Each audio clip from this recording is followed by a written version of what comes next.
Hello दोस्तों, तो आज की इस वीडियो हम जानने वाले हैं बहुपद के बारे में, जो कि क्लास 10th चैप्टर नंबर 2 बहुपद है।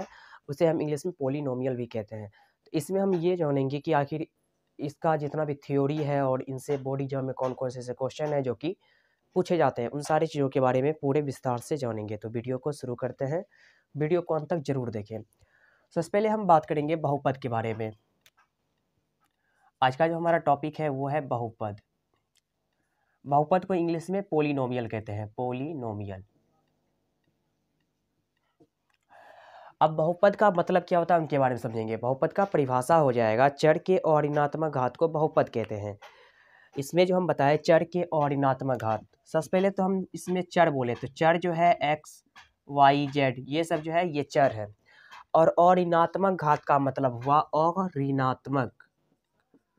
और ऋणात्मक का मतलब होता है, अ का मतलब होता है नहीं, ऋणात्मक का मतलब होता है माइनस। तो अ का मतलब यहाँ पे नहीं और ऋणात्मक का मतलब माइनस, यानी कि माइनस नहीं होना चाहिए। जब भी x पर लिखेंगे कुछ भी पावर तो माइनस में 2 इस तरह से हमें नहीं लिखना है। जब भी लिखेंगे तो लिखेंगे x पर पावर 2, तब ये होगा बहुपद। अगर माइनस में लिखते हैं तो उसको बहुपद नहीं कहेंगे। अगर एग्जाम में पूछ दे कि x पर पावर -3 बहुपद है या नहीं, इसमें जो हम बहुपद है या नहीं, इसमें हम बोलेंगे बहुपद ये नहीं है। अगर वही रहेगा x पर पावर 3 तब कहेंगे बहुपद है, क्योंकि बहुपद का जो पावर होता है वह हमेशा पॉजिटिव होता है। इस पे हम माइनस पावर नहीं दे सकते हैं। आगे हम समझेंगे। अब इसका परिभाषा हम यहाँ पे लिख देते हैं। चर के और ऋणात्मक घात को बहुपद कहते हैं। तो यहाँ पे लिखेंगे चर के और ऋणात्मक घात को बहुपद कहते हैं। अब इसमें एग्जाम्पल में भी आप लिख सकते हैं ऐसे करके ax² plus bx plus c, ये बहुपद का मानक रूप भी कहलाता है और इसे आप द्विघात बहुपद भी कह सकते हैं। अब हम आगे समझेंगे बहुपद का जो वर्गीकरण होता है वो कैसे है उनके बारे में।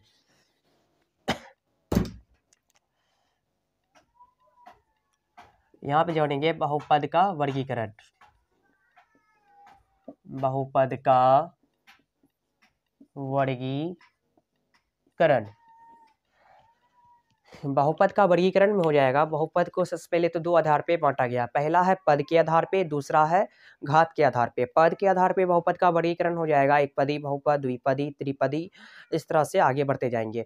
और घात के आधार पे अगर बहुपद का वर्गीकरण की बात की जाए तो इसमें हो जाएगा रैखिक बहुपद, द्विघातीय बहुपद, त्रिघातीय और चतुर्थघातीय बहुपद, इस तरह से। तो सबसे पहले हम जानेंगे पद के आधार पे बहुपद का वर्गीकरण। इसमें जो पहला टॉपिक है वो है पद के आधार पर बहुपद का वर्गीकरण। बहुपद का वर्गीकरण, तो पद के आधार पे जो बहुपद का वर्गीकरण है वो पहला हो जाएगा एक पदी, दूसरा हो जाएगा द्विपदी, तीसरा हो जाएगा त्रिपदी और चौथा चतुर्थपदी, इस तरह से। अब इसमें हम क्या समझे कि पद के आधार पे जो बहुपद का वर्गीकरण है वो है एक पदी, द्विपदी, त्रिपदी और चतुर्थपदी। और इसमें भी एक पदी का मतलब हुआ जिसमें एक पद होगा, द्विपदी का मतलब हुआ जिसमें 2 पद, त्रिपदी में 3 पद और चतुर्थपदी में 4 पद। अगर वही पंचपदी कहेंगे तो 5 पद। अब आगे हम समझेंगे दूसरा जो है घात के आधार पर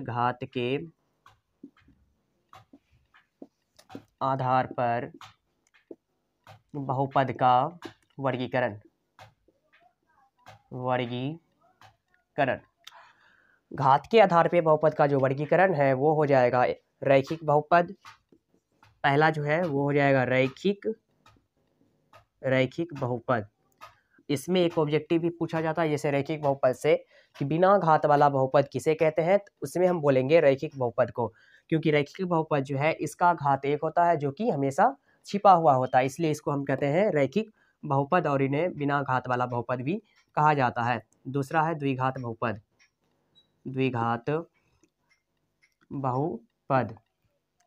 अब यहाँ पे तीसरा हो जाएगा त्रिघात बहुपद, त्रिघात बहुपद, और चौथा हो जाएगा चतुर्थ घात बहुपद। इस तरह से, जिसमें हम क्या समझे कि रैखिक बहुपद का मतलब हुआ जिसका घात 1 होगा, और द्विघात बहुपद का मतलब हुआ जिसका चर का घात 2 हो, और त्रिघात बहुपद का मतलब हुआ जिसके चर का घात जो है मैक्सिमम 3 होना चाहिए। चतुर्थ घात का मतलब हो जाएगा जिसका मैक्सिमम जो घात होगा चर का वो 4। जैसे कि यहाँ पे कुछ एग्जाम्पल देते हैं। जैसे रैखिक बहुपद में ax प्लस b, इस पे जो पावर है वो 1 है, इसलिए इसको हम कहेंगे रैखिक बहुपद। दूसरा है द्विघात बहुपद। द्विघात बहुपद में हो जाएगा ax square plus bx plus c, और त्रिघात बहुपद में हो जाएगा ax cube plus bx square plus cx plus में हो जाएगा d। उसी प्रकार अगर चौथा लिखेंगे यहाँ पे चतुर्थ घात का, लिखेंगे ax पर power 4 plus bx cube plus cx square plus dx plus e। इस तरह से ये था बहुपद का वर्गीकरण में हम जो ने एक पद के आधार पे बहुपद का वर्गीकरण और घात के आधार पे बहुपद का वर्गीकरण।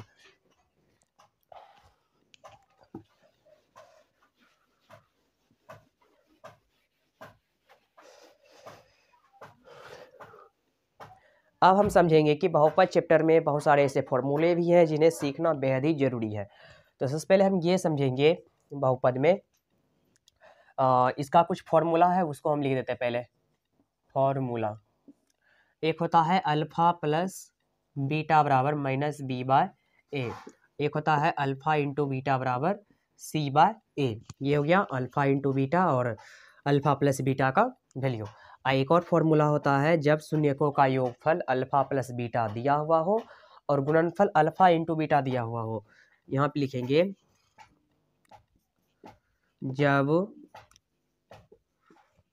शून्यकों का योगफल, शून्यकों का योगफल अल्फा प्लस बीटा एवं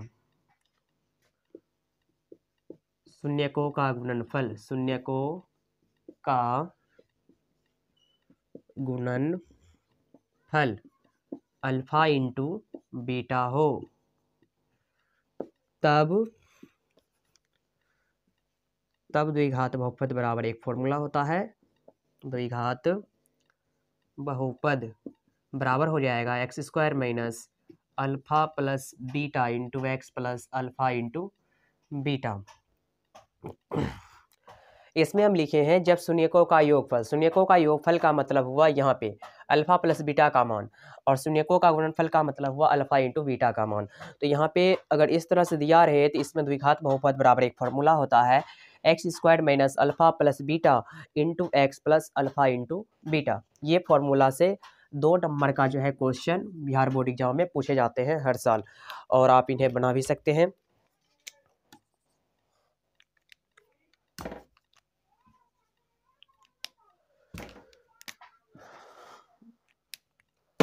अब हम आगे समझेंगे। ये तो हो गया द्विघात बहुपद का। इसमें और ज़्यादा कुछ फॉर्मूला तो है नहीं। इसमें एक और फॉर्मूला होता है जिसमें कि जैसे alpha plus beta plus gamma बराबर एक होता है alpha plus beta plus gamma. इस तरह से भी फॉर्मूला होता है जो कि आगे दीर्घ उत्तरीय प्रश्न के लिए यूज होता है।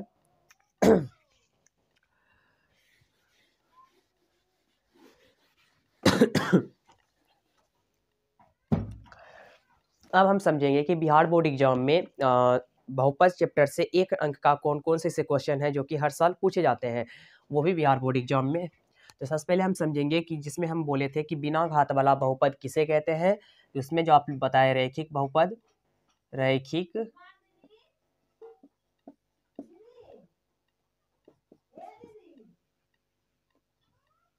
अब हम समझेंगे जैसे कि रैखिक बहुपद हो गया, कहेगा द्विघात बहुपद का घात कितना होता है, द्विघात बहुपद का घात, तो द्विघात बहुपद का जो घात हो जाएगा वो 2 हो जाएगा।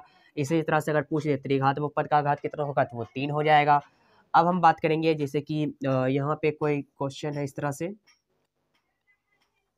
से है, इसमें पूछेगा कि इसमें शून्यकों की संख्या कितनी है, तो 1 और यहाँ पे 2, तो इसमें बोलेंगे शून्यकों की संख्या 2। अब हम बात करेंगे 2 अंक का जो कौन कौन से क्वेश्चन है जो कि पूछे जाते हैं। 2 अंक का। सबसे पहले हम ये समझेंगे कि 2 अंक का क्वेश्चन ऐसा कौन कौन सा है जो कि बोर्ड एग्जाम में हर साल पूछे जाते हैं। इसमें हो जाएगा 2 अंक का जो है, एक होता है शून्य ज्ञात करना, शून्यक ज्ञात करना।